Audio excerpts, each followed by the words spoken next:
Assalamualaikum warahmatullahi wabarakatuh. Saudaraku yang dirahmati cahaya ilahi.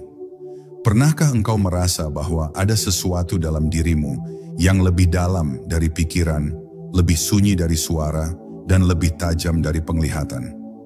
Dalam video ini, kita akan menyelami rahasia terdalam tentang indera ketujuh, kemampuan batiniah yang bukan untuk menyombongkan diri, tetapi untuk menyatu dengan kehendak semesta. Indera ini bukan milik para terpilih semata, tapi sesungguhnya telah bersemayam dalam setiap diri manusia, menanti untuk dibuka dengan keheningan, kejujuran, dan kedekatan dengan Sang Pencipta. Perjalanan ini bukan perjalanan luar, tapi perjalanan kembali pulang ke dalam, menuju cahaya sejati yang telah lama menunggu untuk dikenali. Jika hatimu pernah bergetar tanpa sebab, atau engkau merasa dipanggil oleh sesuatu yang tak bisa dijelaskan kata-kata, maka video ini adalah jawabannya. Silakan tinggalkan komentar tentang pengalaman batin yang pernah engkau alami, atau bagaimana engkau memaknai intuisi dan kepekaan dirimu sendiri. Jangan lupa untuk menyukai, membagikan, dan mengikuti channel ini agar kita bisa terus bersama menapaki jalan cahaya. Selamat menempuh perjalanan dari gelapnya luar menuju terang yang telah lama tinggal di dalam. Bab 1. Benih indera ketujuh sudah ditanam sejak awal. Sejak ruh pertama kali ditiupkan ke dalam jasad, manusia tidak hanya dianugerahi panca indera untuk mengenali dunia yang tampak, tetapi juga sebuah benih halus yang ditanam dalam kedalaman jiwanya. Benih ini bukan berasal dari bumi, bukan pula berasal dari ilmu duniawi, melainkan berasal dari sisi Tuhanmu sebagai titipan cahaya agar engkau tidak tersesat dalam gelapnya dunia yang fana. Indera ketujuh bukanlah kemampuan untuk meramal, bukan pula sekadar kemampuan melihat yang gaib, melainkan daya rasa ruhani yang mampu menangkap isyarat ilahi dari semesta, dari waktu, dari takdir. Ia telah ditanam dalam dirimu sebelum engkau lahir, hanya saja tertutup oleh kabut kelupaan yang menebal oleh dunia. Di dalam dirimu, sesungguhnya ada ruang yang belum tersentuh, sebuah kamar sunyi dalam batin yang selama ini engkau abaikan karena sibuk memeluk dunia yang terus bergerak. Tapi kamar itu tetap menunggumu, tak pernah pergi. Ia menyimpan cahaya yang dulu pernah engkau rasakan saat pertama kali engkau sadar sebagai makhluk ruhani, jauh sebelum engkau tahu apa itu nama, dunia, dan bentuk. Di sanalah benih indera ketujuh bersemayam, seperti mata air yang tak pernah kering, hanya tertutup bebatuan kesibukan, luka masa lalu, dan kabut pikiran yang terlalu padat. Untuk menyentuhnya, engkau tidak perlu pergi jauh, cukup duduk hening dan mendengarkan suara yang telah lama engkau diamkan. Ketika engkau mulai merasa bahwa dunia ini tak cukup untuk menjawab kegelisahan batinmu, itu adalah panggilan pertama dari benih tersebut. Ia bergetar setiap kali engkau berbuat baik dengan keikhlasan, setiap kali engkau berdoa dengan tangis yang jujur, setiap kali engkau termenung, melihat langit dan merasa kecil namun bermakna. Indera ketujuh bukanlah sesuatu yang dibangkitkan dengan paksa, melainkan disapa dengan kelembutan. Ia adalah hadiah dari Allah untuk hambanya yang mau menempuh jalan kembali pulang. Maka jangan remehkan detik-detik kecil ketika engkau merasa tersentuh tanpa sebab, karena bisa jadi itu adalah bisikan dari bagian dirimu yang selama ini tertidur. Banyak yang mencari kekuatan batin dari luar, membaca banyak buku, berguru pada banyak orang, namun melupakan satu hal, bahwa benih ini hanya bisa tumbuh dengan kejujuran kepada diri sendiri. Ia tidak mekar karena pengetahuan, melainkan karena kesucian niat. Saat engkau menghapus niat ingin terlihat hebat, ingin mengetahui yang tak tampak demi pujian, saat itu benih indera ketujuh mulai menunjukkan tunasnya. Ia mulai membuka satu lapisan tipis dalam kesadaranmu, membuatmu lebih peka terhadap makna di balik peristiwa, terhadap sinyal halus dari semesta, terhadap pesan cinta dari Sang Pencipta yang tersembunyi dalam kehidupan sehari-hari. Dan ketika itu terjadi, engkau akan mulai melihat bukan dengan mata, tetapi dengan nurani yang terang. Ketahuilah, engkau tidak kekurangan apapun untuk membangkitkannya. Tidak perlu menunggu menjadi suci, tidak perlu menjadi sempurna, cukup menjadi jujur dalam mencarinya. Indera ketujuh itu bukanlah milik para nabi atau wali semata. ia adalah potensi rohani yang dititipkan pada setiap jiwa manusia.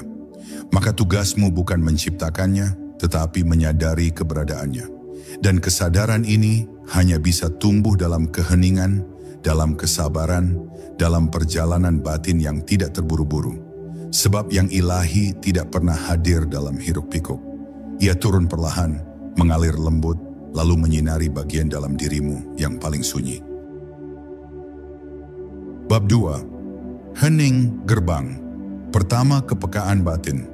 Hening bukanlah sekadar diam dari suara, tapi diam dari segala gejolak yang berlebihan di dalam batin. Hening adalah keadaan ketika engkau tidak lagi sibuk mengejar sesuatu di luar, tetapi mulai menoleh ke dalam dengan jujur dan penuh kesadaran. Di sanalah pintu pertama menuju terbukanya indera ketujuh mulai tampak. Karena sesungguhnya, kebenaran terdalam dari hidup ini tidak bisa ditangkap oleh telinga yang sibuk mendengar dunia, melainkan oleh batin yang bersedia menyimak keheningan. Dalam hening, tidak ada kebohongan yang bisa disembunyikan, tidak ada topeng yang bisa dipertahankan. Di sana hanya ada engkau dan dia, tanpa jarak, tanpa perantara. Kebanyakan manusia takut pada hening, karena dalam hening itulah semua suara luka, masa lalu, kegagalan dan ketakutan mulai muncul ke permukaan. Tapi justru itulah yang membuat hening menjadi gerbang yang agung. Karena di saat itulah engkau sedang benar-benar berhadapan dengan dirimu yang sejati. Indera ketujuh tidak akan pernah tumbuh dalam kegaduhan batin yang terus menyangkal dan menolak. Ia baru akan muncul ketika engkau berani melihat semua sisi dirimu, baik maupun gelap, tanpa menghakimi. Keberanian untuk hening adalah keberanian untuk mengenali siapa sebenarnya yang telah lama tertidur di dalam dirimu. Ada rahasia yang menunggu dalam setiap detik keheningan. Semesta ini sebenarnya terus berbicara. Namun dalam bahasa yang tidak dikenal oleh pikiran yang ribut, ia berbicara lewat detak jantung, lewat nafas yang perlahan, lewat gemuruh hujan, lewat desir angin, bahkan lewat diamnya malam yang dalam. Tapi semua itu hanya bisa ditangkap oleh jiwa yang telah disucikan oleh hening. Maka jangan anggap sepi sebagai kesia-siaan, sebab di balik sepi ada pancaran cahaya yang selama ini engkau rindukan. Dan bila engkau bersedia berlama-lama di sana, perlahan pintu-pintu baru akan terbuka dalam kesadaranmu. Untuk masuk ke dalam hening, engkau tidak perlu ritual yang rumit.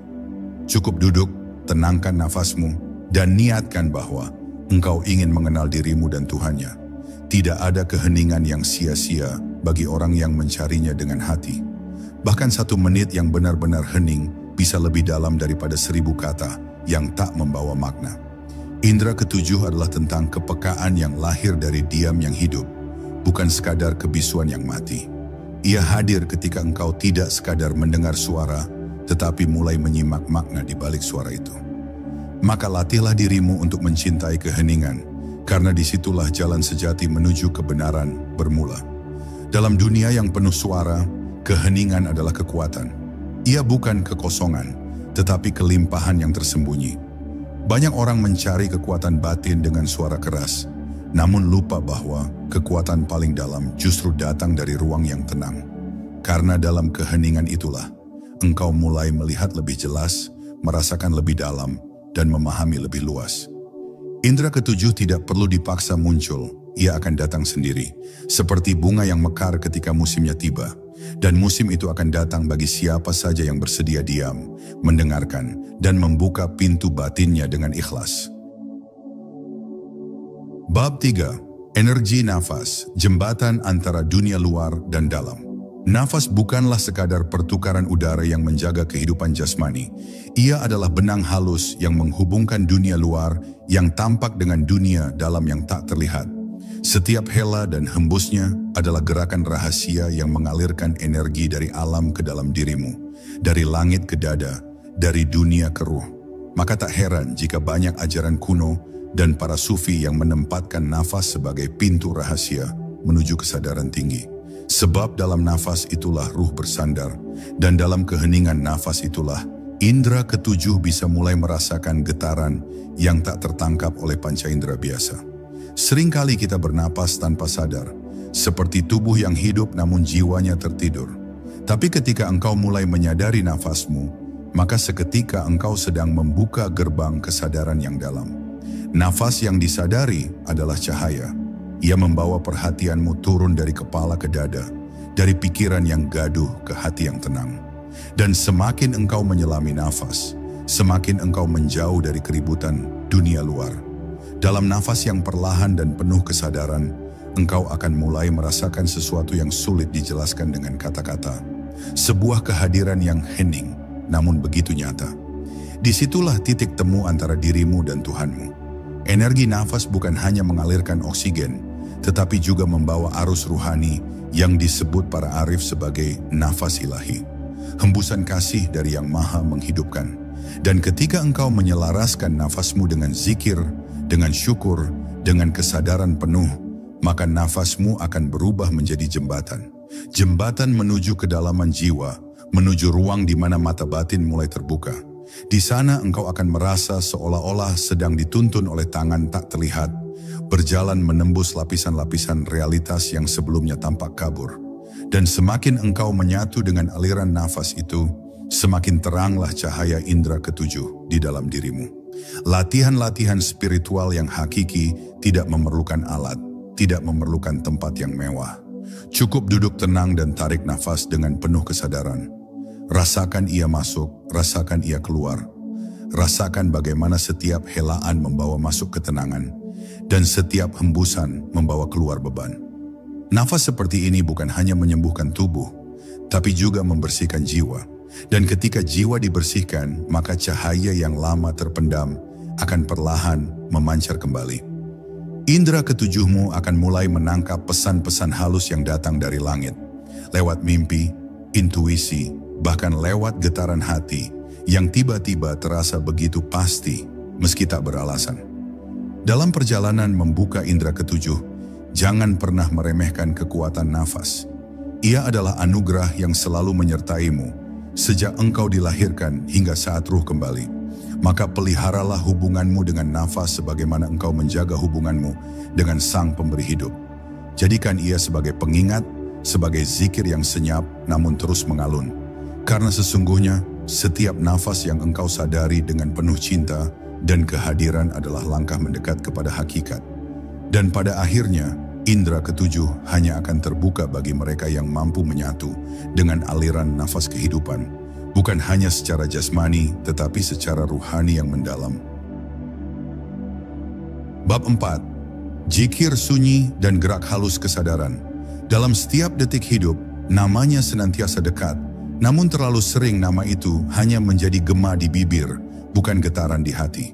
Zikir yang sejati bukanlah sekadar ucapan, melainkan kesadaran yang mengalir diam-diam di dalam napas, dalam pikiran, dalam getaran tubuh. Di sanalah letak zikir sunyi, zikir yang tak terucap namun berdentang di dalam jiwa. Ia adalah gerak batin yang tidak terlihat mata manusia, tapi cukup kuat untuk mengguncang lapisan-lapisan batin yang tertidur. Dan bila zikir semacam ini telah hidup dalam dirimu, maka engkau telah berada di ambang terbukanya kesadaran indera ketujuh. Zikir sunyi tidak mengejar keindahan suara, tidak pula membutuhkan banyak kata. Ia justru lahir dari keheningan yang telah dibasuh dengan kerinduan yang dalam. Seorang pencari yang telah lama mengendapkan dirinya dalam kesendirian akan memahami bahwa semakin tinggi seseorang dalam perjalanan ruhani, semakin sedikit ia berbicara. Di puncaknya, hanya kesadaran yang mengalir tanpa suara.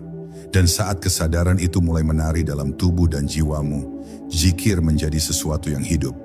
Bukan hanya ketika engkau duduk diam, tapi juga ketika engkau berjalan, bekerja, bahkan dalam tidurmu, karena zikir sunyi telah menjadi denyut dari ruh itu sendiri.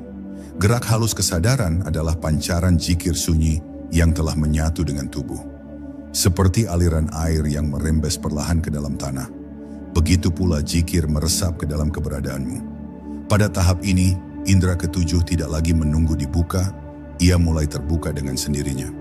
Engkau akan mulai merasa bahwa dirimu mulai menangkap sesuatu yang sebelumnya tak kasat mata. Getaran perasaan orang lain, pesan halus dari alam, bahkan isyarat yang datang dari waktu. Semua ini bukan hasil dari logika, tapi dari kesadaran yang telah terlatih untuk membaca yang tak tertulis, mendengar yang tak terucap, dan melihat yang tak terlihat. Saat zikir telah menjadi napas, maka setiap helaanmu adalah seruan menujunya. Dan dalam gerakan tubuh yang paling sederhana, akan ada kesadaran bahwa engkau sedang dipeluk oleh Yang Maha Ada. Inilah yang membuat para wali tampak tenang meskipun badai menghantam. Karena zikir sunyi itu telah membentuk benteng cahaya di sekeliling ruh mereka. Indra ketujuh pun menjadi terang, bukan untuk menakjubkan dunia, tapi untuk menjadi lebih jernih dalam membaca takdir. Ia bukan digunakan untuk membanggakan kemampuan batin, tapi untuk membimbing diri agar tetap berjalan di atas garis yang dikehendakinya. Jalan menuju kesadaran sejati bukanlah jalan yang ramai. Ia sunyi, penuh kedalaman, dan mengajarkan bahwa kemuliaan bukan terletak pada apa yang dilihat orang lain, melainkan pada seberapa dalam engkau menyatu dengannya dalam keheningan. Zikir sunyi dan gerak halus kesadaran adalah bekal utama bagi siapa saja yang ingin membuka mata batin. Sebab ketika batin telah penuh dengan cahayanya, maka semua pintu rahasia akan terbuka tanpa dipaksa. Dan pada saat itu, indera ketujuh bukanlah tujuan, melainkan akibat dari hubungan yang mesra antara jiwa dan Rabb-nya. Bab 5. Tanda-tanda indera ketujuh mulai terbuka. Ketika indera ketujuh mulai terbuka, engkau tidak akan langsung melihat cahaya yang menyilaukan atau mendengar suara dari langit. Yang pertama hadir justru adalah kesadaran yang halus. Seolah ada sesuatu dalam dirimu yang mulai lebih peka, lebih dalam, dan lebih tenang dari biasanya. Engkau mulai merasakan bahwa waktu tidak lagi berjalan seperti biasa. 1 menit bisa terasa seperti selamanya ketika engkau benar-benar hadir di dalamnya. Dan dalam kehadiran itu, engkau mulai menangkap isyarat-isyarat kecil yang dulu terlewatkan, tatapan yang menyimpan pesan, angin yang membawa rasa, atau bahkan diam yang mengandung makna yang pekat. Salah satu tanda paling jelas dari terbukanya indera ketujuh adalah ketika engkau mulai mampu membaca getaran perasaan tanpa harus mendengar ucapan. Engkau tidak lagi hanya melihat wajah orang, tapi merasakan gelombang emosinya. Engkau bisa tahu kapan seseorang sedang gundah, meski ia tersenyum. Bisa tahu kapan seseorang menyembunyikan duka, meski kata-katanya tampak ringan. Ini bukan sihir, bukan ilmu hitam, melainkan pancaran dari batin yang telah disucikan. Indera ketujuh bukan alat untuk menghakimi orang lain, tapi jendela untuk menyelami keutuhan makhluk Tuhan dengan empati yang dalam dan kasih sayang yang menyelimuti. Tanda lainnya adalah meningkatnya sensitivitas terhadap alam. Engkau mulai merasa bahwa alam bukan benda mati, tapi makhluk yang hidup dan memiliki ruh. Pohon, batu, air, angin, semuanya berbicara dalam bahasa yang halus, hanya bisa ditangkap oleh jiwa yang tidak keras. Indera ketujuh membuatmu merasa satu dengan semesta. Ketika burung berkicau di pagi hari, engkau tahu bahwa itu bukan sekadar nyanyian, tapi panggilan agar engkau sadar akan nikmat hari baru. Ketika hujan turun, engkau tidak sekadar melihat air dari langit, tapi rahmat yang sedang membersihkan bumi dan batinmu sekaligus. Semua menjadi tanda, semua menjadi pesan. Ada pula tanda yang datang dalam bentuk intuisi yang tajam.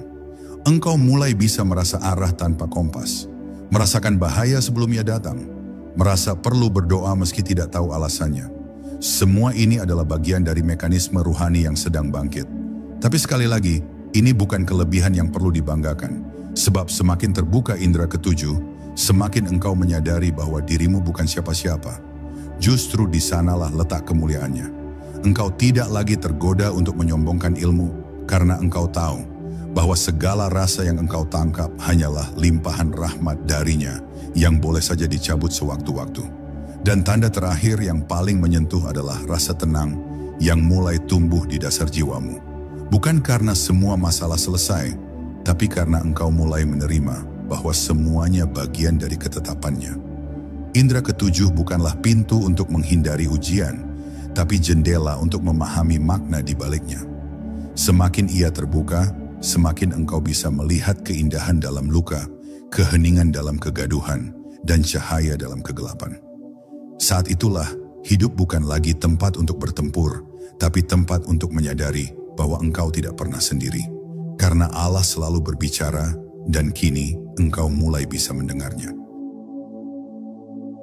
Bab 6. Menghadapi gangguan antara bisikan dan cahaya.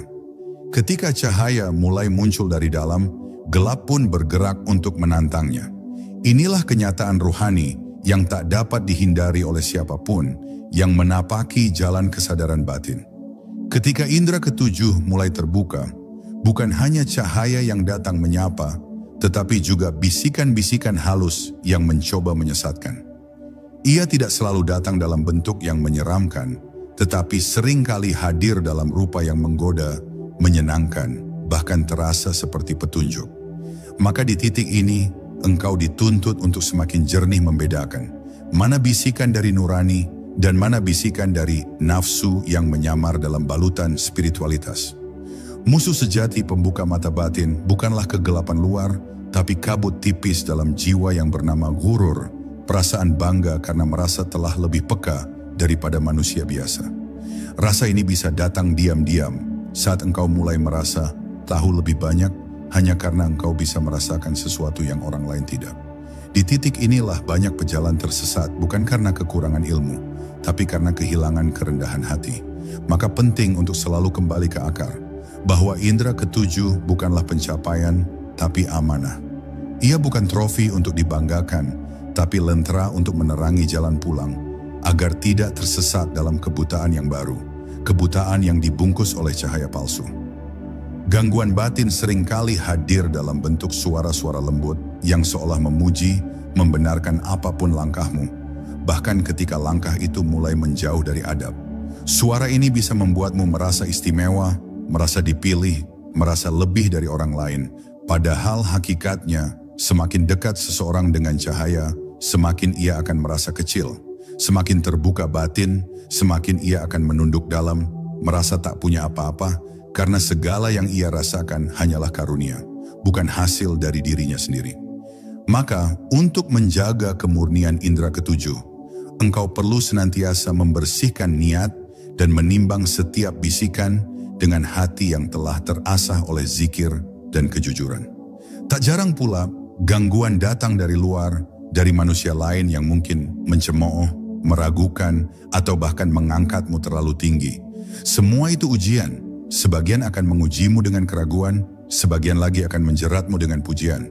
Tapi engkau harus ingat, jalan ini bukan tentang pengakuan, melainkan tentang kesinambungan hubunganmu dengan Sang Maha Melihat. Engkau tidak sedang membuka indera ketujuh agar dilihat orang, tetapi agar semakin bisa melihat ke dalam dan membimbing dirimu agar tidak dikuasai oleh bisikan yang halus namun menyesatkan. Dan untuk itu, engkau perlu terus berpaut pada cahaya zikir, agar selalu ingat arah saat badai datang melanda. Ingatlah, cahaya yang sejati tidak pernah membuatmu merasa lebih dari orang lain, justru membuatmu merasa semakin ingin bersujud. Bila indera ketujuhmu membuatmu lebih rendah hati, lebih welas asih, lebih bijaksana, maka itulah tanda bahwa engkau sedang diarahkan oleh cahaya yang benar. Tapi bila yang tumbuh dalam dirimu adalah rasa ingin dikagumi, ingin dikenal sebagai seseorang yang istimewa, maka berhati-hatilah, karena bisa jadi engkau sedang dipermainkan oleh bayangan-bayangan halus yang menyamar sebagai cahaya. Disinilah ujian sejati dimulai, bukan saat engkau belum melihat apa-apa, tapi justru saat engkau mulai melihat terlalu banyak. Bab 7, Pola Makan, Tidur, dan Energi Spiritual. Tubuh adalah kendaraan ruhani, dan apa yang engkau masukkan ke dalamnya akan menentukan kejernihan atau kekacauan batinmu. Tidak ada kesadaran tinggi yang bisa tumbuh di tubuh yang terus diracuni oleh makanan berlebihan, penuh lemak, berlebihan gula, atau yang dikonsumsi tanpa adab. Indera ketujuh bukanlah semata kepekaan jiwa, tapi juga hasil dari keseimbangan antara fisik, nafas, dan energi rohani. Makan yang berlebihan, apalagi dalam keadaan lalai, akan membuat tubuh berat, hati tumpul, dan pandangan batin tertutup. Maka orang-orang yang hendak membuka kesadaran tinggi disarankan untuk memulai dari apa yang ia telan, karena dari sanalah kekeruhan atau kejernihan mulai terbentuk. Pola makan yang penuh kesadaran bukan berarti harus lapar setiap hari, tapi makan dengan niat yang bersih, dengan pilihan yang lembut untuk tubuh, dan dengan jumlah yang tidak melampaui kebutuhan. Makanan yang penuh cahaya adalah makanan yang sederhana namun diberkahi, dimasak dengan doa, disantap dengan syukur, dan dikunyah dengan kesadaran. Saat engkau menjaga apa yang engkau masukkan ke dalam tubuh, maka organ-organ halus dalam dirimu pun mulai menyala. Indera ketujuh hanya bisa aktif dalam tubuh yang tidak terlalu sibuk mencerna sampah duniawi. Maka ubahlah dapurmu menjadi ruang ibadah dan jadikan makan sebagai bagian dari jalan menuju ketenangan batin. Tidur pun bukan hanya soal istirahat jasmani. Ia adalah ruang ruh yang keluar dari badan untuk berjumpa dengan alam yang tak terjangkau saat terjaga. Bila tidur dilakukan dalam keadaan lalai, maka yang ditemui adalah gelap. Tapi bila tidur dilakukan setelah zikir, dalam keadaan hati tenang, tubuh bersih, dan pikiran telah ditundukkan, maka ruh bisa mengembara ke tempat-tempat yang penuh petunjuk. Inilah sebab mengapa para pencari kesadaran batin menjaga waktu tidur mereka, menjaga posisi, menjaga kebersihan hati sebelum memejamkan mata. Karena dalam tidur yang bersih, indera ketujuh bisa dilatih lewat mimpi-mimpi yang membawa isyarat, bukan sekadar gambaran bawah sadar. Energi spiritual bukan hanya hasil dari doa, tapi juga dari keseimbangan hidup sehari-hari. Engkau tidak bisa menyalakan cahaya dalam dirimu jika siangmu dipenuhi kebisingan dunia dan malammu dihabiskan untuk pelarian tanpa makna. Maka pola hidup perlu disusun ulang. Tidur seperlunya, makan secukupnya, diam seperlunya, berbicara seperlunya, agar ruang ruhani dalam dirimu tidak lagi sempit dan sesak, karena energi spiritual hanya bisa mengalir jika wadahnya bersih. Engkau tidak perlu menjadi malaikat, tapi cukup menjadi manusia yang memperlakukan tubuhnya sebagai titipan dan memperlakukan waktunya sebagai saksi. Banyak orang mencari pembuka indera batin lewat cara-cara ekstrem, padahal kuncinya sering tersembunyi dalam hal paling sederhana: makan yang tenang, tidur yang cukup, dan hidup yang teratur. Karena dari situlah ruh tidak lagi terpenjara oleh tubuh yang berat. Ia bisa bergerak, mengalir, dan menyentuh bagian terdalam dari ciptaan. Maka jagalah tubuhmu seperti engkau menjaga masjid, tempat sujud batinmu kepada Tuhan. Bila tubuhmu ringan, batinmu akan jernih. Bila batinmu jernih, maka setiap doa, zikir, dan nafasmu akan menjadi gelombang yang mengguncang langit dan membuka pintu-pintu rahasia yang telah lama tertutup. Bab 8. Waktu-waktu sakral untuk melatih kepekaan. Waktu tidak diciptakan sama. Dalam putaran siang dan malam, ada detik-detik yang dipilih langit untuk lebih terbuka bagi jiwa-jiwa yang mencari. Waktu-waktu sakral ini bukan hanya berkaitan dengan jam dan hari, melainkan dengan getaran kosmik yang berubah seperti gelombang laut. Dalam waktu-waktu tertentu, tirai antara dunia lahir dan batin menjadi lebih tipis. Maka barang siapa yang menghadap dengan hati lembut pada saat-saat ini akan merasakan pancaran cahaya yang lebih terang, lebih menyentuh, dan lebih dalam. Indera ketujuh pun lebih mudah menyala, seperti pelita yang tersulut oleh angin malam yang hening. Salah satu waktu yang paling banyak disebut oleh para salik adalah sepertiga malam terakhir. Di saat dunia sedang tertidur lelap dan suara menjadi senyap, langit justru sedang membuka gerbangnya bagi yang mengetuk. Itulah waktu di mana doa tidak hanya sampai, tapi juga dijawab dengan kehangatan. Saat itu, tubuh yang bersujud dan jiwa yang berserah tidak lagi hanya menjalani ritual, tapi menyatu dalam percakapan yang sunyi. Jika engkau ingin melatih kepekaan batinmu, mulailah dari bangun dalam hening malam. Bukan untuk menuntut, tapi untuk menyimak. Karena dalam sunyi itu, suaranya lebih jelas, getaran semesta lebih terasa, dan mata batinmu lebih jernih menangkap cahayanya. Waktu sakral lainnya tersebar dalam sela-sela hari, ketika fajar pertama menyingsing, ketika matahari tepat di atas kepala, ketika senja menyapu langit dengan warna tembaga. Pada detik-detik perubahan inilah, alam semesta sedang menyanyikan lagu rahasia penciptaan. Siapapun yang menghadirkan keheningan pada saat-saat itu, meskipun hanya sejenak, akan disentuh oleh ketenangan yang sulit dijelaskan. Dan bila kehadiran ini dilatih secara konsisten, maka jiwamu akan terhubung dengan aliran waktu secara lebih halus. Engkau akan tahu kapan harus diam, kapan harus bertindak, bahkan kapan harus berdoa tanpa harus meminta. Selain momen harian, ada pula waktu-waktu yang datang jarang, tapi sangat kuat. Malam-malam Ramadan, hari Jumat menjelang maghrib, waktu antara dua khutbah, atau malam nisfu Sya'ban dan Lailatul Qadar. Di waktu-waktu ini, langit seolah lebih dekat dan bumi lebih tenang. Di sana ada pintu yang terbuka lebar bagi mereka yang ingin menyentuh rahasianya. Tapi bukan hanya waktunya yang penting, melainkan kesiapan hatimu untuk hadir secara penuh. Karena waktu sakral tidak akan membawa apa-apa bila engkau masih terburu, masih bising, masih penuh tuntutan. Maka tenangkanlah hatimu sebelum engkau memasuki waktu-waktu itu, agar engkau tak hanya hadir secara tubuh, tetapi juga secara ruhani. Mengetahui waktu-waktu sakral bukan untuk mengejar keberuntungan, tapi untuk menyelaraskan diri dengan irama langit. Indra ketujuh tumbuh di antara keheningan, kesabaran, dan ketekunan. Ia mekar saat engkau mulai menghormati waktu sebagai sesuatu yang hidup, bukan sekadar detik yang berlalu. Waktu yang sakral akan memandumu, bukan karena ia memberi jalan pintas, tapi karena ia menyesuaikan hatimu dengan frekuensi yang lebih tinggi. Dan pada saat itu, engkau tak perlu memaksa mata batinmu terbuka, karena waktu sendiri akan menyentuhnya, perlahan namun pasti, hingga ia bersinar dengan terang dari dalam dirimu. Bab 9. Cahaya di balik kegelapan mata batin. Banyak orang berpikir bahwa membuka indera ketujuh adalah seperti menyalakan sebuah lampu, instan dan terang benderang. Padahal sesungguhnya ia lebih mirip perjalanan menembus gua gelap yang panjang, sunyi, dan kadang menakutkan.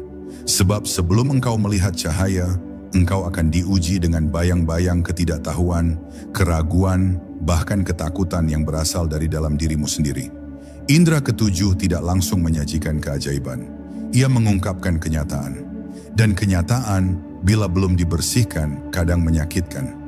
Maka bersiaplah bahwa sebelum engkau melihat yang halus, engkau harus berani memeluk yang gelap.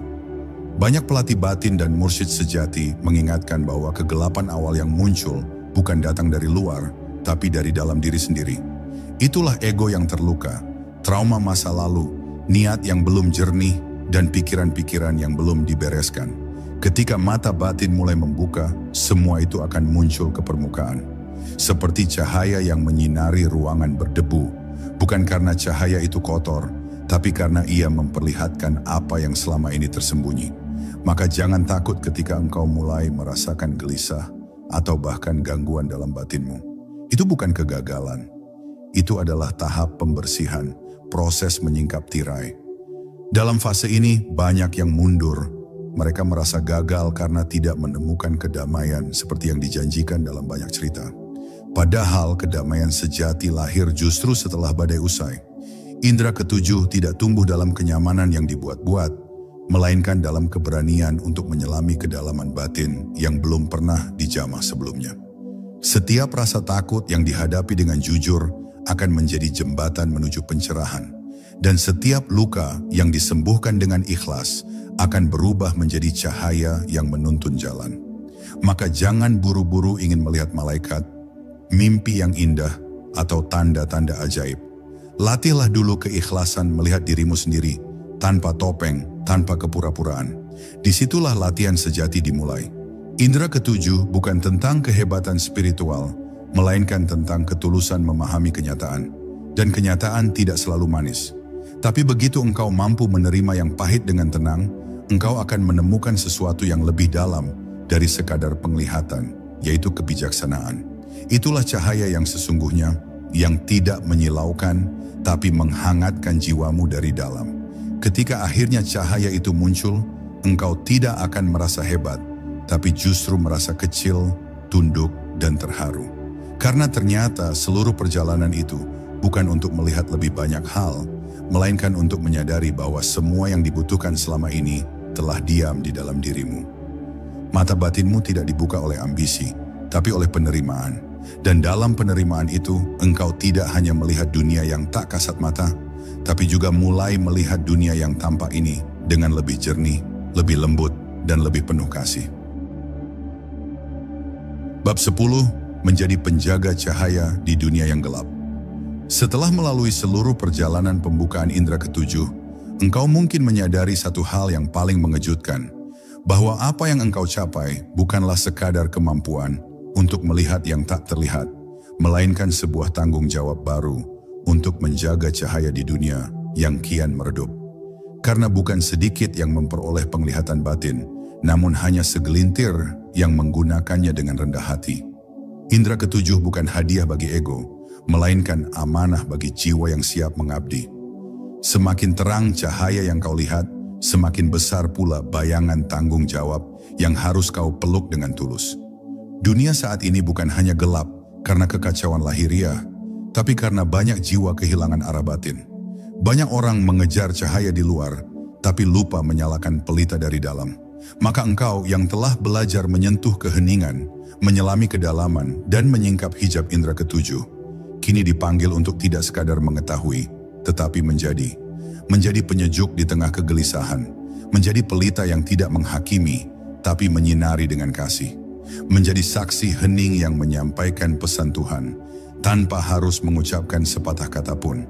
Tugasmu bukanlah membuat dunia percaya padamu, tapi memastikan bahwa dirimu tetap jujur pada cahaya yang telah kau temukan. Karena cahaya itu sangat halus, dan ia hanya bersandar pada jiwa yang bersih. Sekali kau pakai untuk membanggakan diri, ia akan meredup. Sekali kau jadikan alat kuasa, ia akan pergi. Maka tetaplah rendah hati, seperti bumi yang memeluk segala hujan, tanpa pernah merasa lebih tinggi dari langit. Sebab hanya jiwa yang bersujud dalam diam, yang bisa menampung cahaya tanpa membakarnya. Ingatlah bahwa indera ketujuh bukan akhir dari pencarian, melainkan pintu awal bagi kehidupan spiritual yang lebih dalam. Sekarang engkau tahu bahwa segala getaran, suara halus, dan intuisi batin bukan kebetulan, tapi bisikan hikmah yang harus dijaga dengan penuh rasa tanggung jawab. Engkau mungkin tidak bisa mengubah dunia secara langsung, tapi dengan satu langkah kecil, satu niat tulus, satu doa dalam keheningan, engkau bisa menggerakkan sesuatu dalam semesta ini. Dan terkadang, itulah yang dibutuhkan untuk menyalakan kembali harapan yang hampir padam. Akhirnya menjadi penjaga cahaya bukan tentang seberapa sering engkau melihat dimensi gaib, tapi tentang seberapa setia engkau menjaga kehadiran Allah dalam batinmu. Bila engkau tetap ingat kepadanya dalam setiap langkah, dalam senyap yang penuh makna, maka engkau telah menjadi bagian dari rahasianya yang hidup di bumi. Engkau adalah cahaya yang tersembunyi di balik wajah-wajah biasa. Engkau adalah gema dari suara yang tak terdengar tapi terasa. Maka berjalanlah dengan tenang. Dunia sedang gelap, tapi engkau telah menemukan sumber cahaya yang tak bisa dipadamkan siapapun. Cahaya yang sudah lama tinggal di dalam dirimu. Dan kini saudaraku, kita telah menapaki satu lorong sunyi menuju terang yang tersembunyi dalam dirimu sendiri. Indera ketujuh bukanlah anugerah dari luar, melainkan pintu batin yang menunggu, disentuh dengan keikhlasan dan kesadaran. Tak perlu memaksa untuk membuka, cukup hadir, cukup sadar, dan cukup diam. Di sanalah kunci itu bekerja dalam senyap. Bila engkau merasa ada sesuatu yang tersentuh hari ini, jangan abaikan getarannya. Itu bukan kebetulan, itu adalah panggilan dari dalam yang selama ini engkau cari di luar. Kembalilah ke pusat dirimu, karena disitulah semua jawaban menunggu dengan sabar. Semoga video ini menjadi jendela kecil yang membukakan jalan besar dalam hidupmu. Bukan sekadar pengetahuan, tapi kesadaran yang menuntun langkahmu dengan cahaya yang tenang. Jika engkau merasa tercerahkan, berbagilah. Biarkan pancaran dari dalam dirimu menyentuh orang lain. Tulis pengalamanmu di kolom komentar, karena bisa jadi kisahmu adalah kunci bagi yang lain. Wassalamualaikum warahmatullahi wabarakatuh. Sampai bertemu dalam kedalaman selanjutnya, tempat di mana cahaya tidak hanya dilihat, tapi juga dirasakan dan akhirnya dihidupi.